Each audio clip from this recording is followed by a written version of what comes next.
Bismillahirrahmanirrahim. Welcome to the third part in our video series, Spiritual Migration. I'm Abu Hadi. So in our last video we went over 2 points. First one was, how do we know where we are spiritually? So we can know where we were going to migrate to. The second point was, what do we worship? And let me expand on this point a little bit before we go on into the next point. I'm going to give you an example. For if you have a goal, and your goal is, I want to get into a certain college, right? And this is your goal. So every day you say you go, you visit the college, you do your application, you figure out what are the criteria that they use to accept students, and you try to make sure that you meet all those criteria and that you exceed all those criteria. And you push out the other things in your life, like maybe you don't interact with your family very much, maybe you stop playing sports, those other things. So you become blind to everything except that goal. They say you get tunnel vision. You become blind to everything else. Even if, say, for example, you have to do something like steal money or lie or do something else, you'll do it because that's your goal. So in that case, that is what you worship, because that is what you're willing to do anything for. Just to clarify that point. And then we said before, not everybody worships God, but everybody worships something. And that is because human beings are always in need. A human being, when they're born, they're not complete. They may have some things, but they're always in need of food. They're always in need of oxygen from the air. They're always in need of health. They're always in need of money to buy things. They need love. They need companionships. They need a feeling of belonging. They're needy. They're constantly needing things. So because that, they're looking to something else. People are always looking to something else outside themselves. And that thing, like I said, that if you're looking for that thing is what you worship. What is it that I'm willing to humiliate myself for? What is it that the first thing when I wake up in the morning I think about? Okay, so the next step on your migration is to realize where you are. And where you are is what you worship. And then you have to ask, is that thing that I'm worshiping worthy of my worship? Is it worthy of me putting all my time and all my energy into and having tunnel vision and pushing out everything else for this thing? And like I said before, some people, they worship money. Some people worship their own desires. Some people worship status. Some people worship, a particular position that they want to keep. Like if you become a manager of the company, you say, well, I'm going to keep my position no matter what. I don't care what I have to do. Then you're worshiping that thing. Some people worship another person. They get into a relationship or something with another person and they say, I love this person. So whatever they do, even if they do bad things, I'm going to support them. So you worship that person. But all these things that you're worshiping, money, desires, other people, positions, fame, they're all limited. And they all fluctuate. And they begin at a certain point and they end at a certain point. And what you get from those things, it varies from day to day. And sometimes those things don't, give you everything that you want. Okay? They have no ability to give us anything besides a fleeting pleasure. So, like when you get a new car, and you remember when most people remember back to when they're, 16, 17 years old, and they first, figure out, I can get a driver's license and start driving. You start thinking about, when I get a car, when I get a license, that's it. My life is going to be so good. Everything's going to be cool. I'm going to be able to go and see my friends and go wherever I want to go. So you think about getting a license, and you study for the test, and you bother your parents all the time, to get the license. And then you get your car. Maybe you get a car too. So when you get that car, and then when you get that license, you start driving. And then after a couple of years, when you're driving, it's just it's a normal thing. You don't think very much of it. So you did all the stuff to get that thing, and then you find out once you get the thing, it's not really what you expected. It does make your life better, but it's not your goal. It's not really what you were after. So, and then it's just another possession. And if you have a car payment, you're stuck with the payment. And so it's the same thing with a new relationship, a new job. You have to think about those things. Are they worthy of worship? Are they what you should be putting all your energy and all your time into doing? When you first see something, you think it's the best thing with no flaws. But then you think, once you go through this thing and you find out that it's temporary, it's flawed, it's not really giving me what I want. Then you move on to another thing. It's temporary, it's flawed, it's not really giving me what I want. Okay? Even in the Quran, there's kind of a narration about this by Prophet Abraham. He looks at the sun, and then he says, maybe this is my Lord. Maybe this is the thing that's greater than everything else. And then when the sun goes down, he says, well, I do not love the setting ones. In other words, the sun is great and it's beautiful and all this stuff, but then it goes down and it sets and it goes away. So it's temporary. So you have to think, the thing that I'm looking for, the thing that I want to worship, it must be something beautiful, something pristine, something awe-inspiring, something that's pure, something that's sacred. We know that things like this that are permanent, that are always beautiful, that are always sacred, always pure, they're just a continuous source of pleasure and satisfaction that never stops. It never stops. It just keeps giving and giving.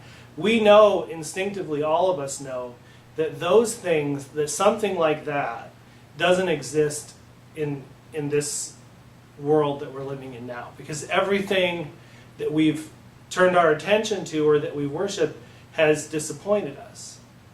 It's not what we expected. And so this is why, because it's our inner nature to look for something outside of that, to just keep migrating and keep migrating until we find what is inside all of us, what we know is the thing that we're really looking for. And we call this in Islam, we say this is our nature, this is our fitra as a human being. It doesn't matter if you were born in Japan, if you were born in the United States, if you were born in Saudi, if you were born in Kuwait, if you born, it doesn't matter. Or if you're young, if you're old, if you're a woman or a man, if you're black or you're white, or you're poor or you're rich, it doesn't matter. Everybody, every single person has this fitra in them. They're looking for this source of beauty, of purity, it doesn't change. It just keeps giving us. And they think that it's this thing, and they think that it's that thing, and then they assign it to that. But actually, if you think about it logically, the thing that we're looking for must be outside of all of that, because everything in this world is limited, temporary, it's flawed. There's nothing in this world that's perfect. It's flawed, it goes away, it has faults. So that what we're looking for is God. So if you say, I want to choose a goal of my migration, I want to say, okay, I'm at this place, this is what I worship. I worship my desires, I worship money. Be honest with yourself, or I worship this collection of things. But think about, okay, now this is where I am. Now where do I want to go? I want to go to that place, to that thing that's eternal, that's always constantly giving me more pleasure, more satisfaction. It's giving me security. It's beautiful. It's compassionate. It gives me security. It gives me rest. It gives me relaxation. It would be a permanent state. It's not something that would change. And the only thing that this could be is God. I mean, there's nothing.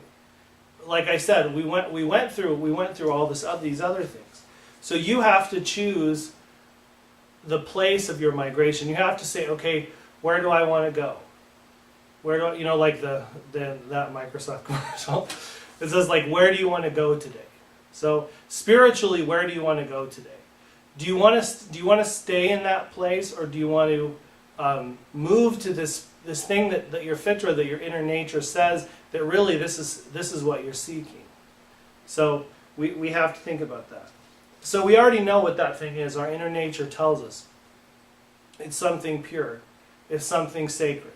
It's something that gives us safety and security, satisfaction. It's always giving us pleasure, and it's always giving us the complete fulfillment of our desires, not partially. And it doesn't disappoint us. It doesn't go away, you know. It doesn't leave us. It doesn't abandon us. So this is, and we know that this is a thing. So if we want to migrate, how do we migrate? Now, how do we start this journey? That's the second step, and I'll kind of tell you a little bit about it now, but I'm going to go over it more in my next video. And how we start it is, how do we start the process? You always start the process by recognizing the problem and recognizing the solution. Everybody says that. The problem is that we're worshiping things that are not worthy of our worship. That they disappoint us. They don't give us satisfaction. They don't give us the thing that we're looking for. And the solution is to recognize that thing that will give us that, and then start the journey. And we've said, before, we recognize that's why the statement, when you want to become Muslim, the first thing that you have to say is La ilaha illallah. In other words, there is nothing that's worthy of worship. Nothing that's worthy of worship except Allah. And Allah in Arabic, it means the God. Literally, capital T, capital G. The God, the one and only God. There is nothing worthy of worship except the God. So we say there's nothing worthy of worship but the God. So the process of recognizing the God, capital T, is by looking at all the other things and Xing them out. Okay, maybe this is it. Maybe money is it. No, money it comes and goes. It's really just paper. I mean, people assign it value. You could have it one day and not have it the next. So we'll cross out money. Fame, fame, it comes and goes. You can be famous one day and then nobody knows who you are the next day. So no, that comes and goes. A relationship with somebody else, well, that person is not perfect, they're flawed, and that person, even if they're very, very good in the beginning, they can change over time, and then, so we'll X that out, okay? Take a car, well, we already went over that, okay? Another philosophy or another, religion, but that doesn't, base itself around the concept of there's nothing worthy of worship except God. That's another issue, we'll go over that. But basically, if you study most other religions, you find that the basis of those religions is not La ilaha illallah. It's not there's nothing worthy of worship except God. It's that, but there's other things mixed into it. Like for example, Hinduism. You have some parts of Hinduism that talk about Brahma, the great force that pervades everything, which is God. The same thing we say, but at the same time, you have a lot of mythology that's mixed in, and a lot of, you have the caste system, and you have other things.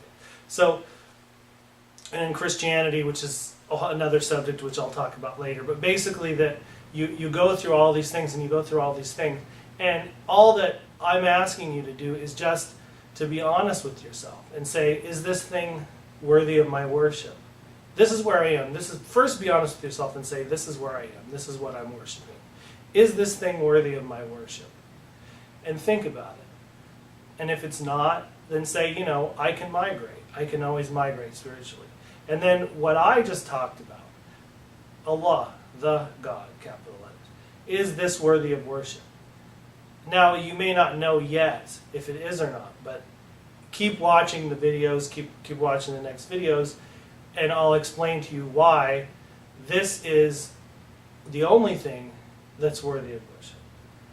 And may peace be upon you. Assalamu alaikum wa rahmatullahi wa barakatuh.